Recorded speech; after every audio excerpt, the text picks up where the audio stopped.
तो उस समय इस पूरे भूखंड पर हिंदुओं की आबादी हुआ करती थी। 60 करोड़ 60 करोड़ हिंदू यहां रहा करता था 712 ईस्वी में।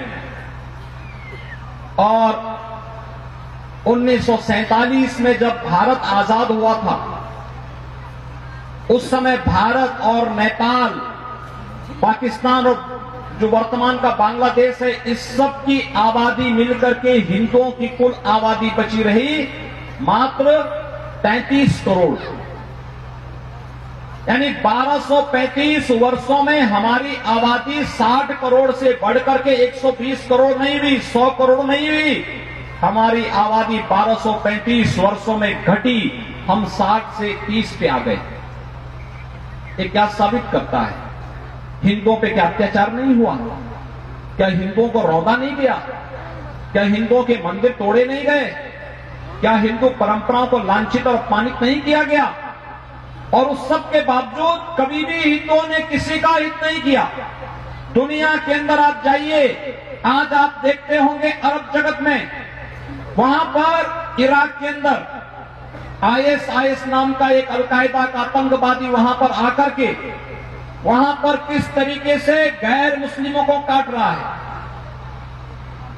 गले यानी चाकू से गले को रेता जा रहा है।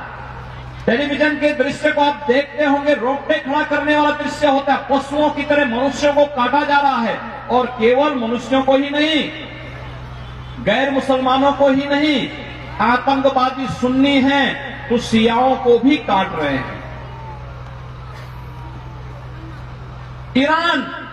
ईरान का जो मूल अर्थ था वो पहले आर्यन देश था, आर्य का मूल निवास स्थान था।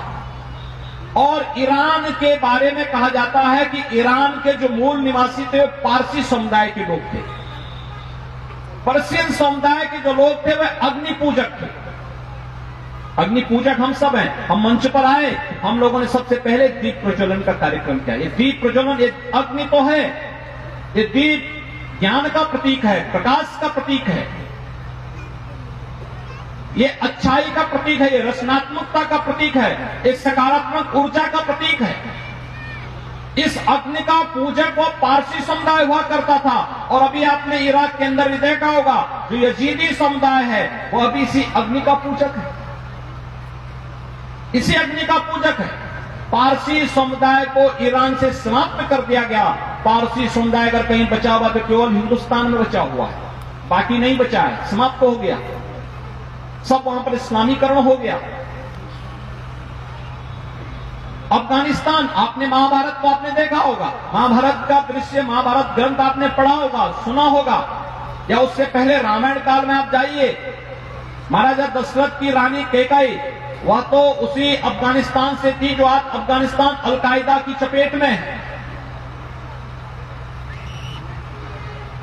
आप महाभारत में आएंगे, धृतराष्ट्र की पत्नी गांधारी वर्तमान कंधार की है, जो आज का कंधार है अफगानिस्तान का, उस कंधार की थी। इसका मतलब वहां हिंदू राजा हुआ करता था। लेकिन आज हिंदू राजा वहां नहीं, आज जो पूरी तरह इस्लामीकरण वहां का हो गया। हम गलती न करें।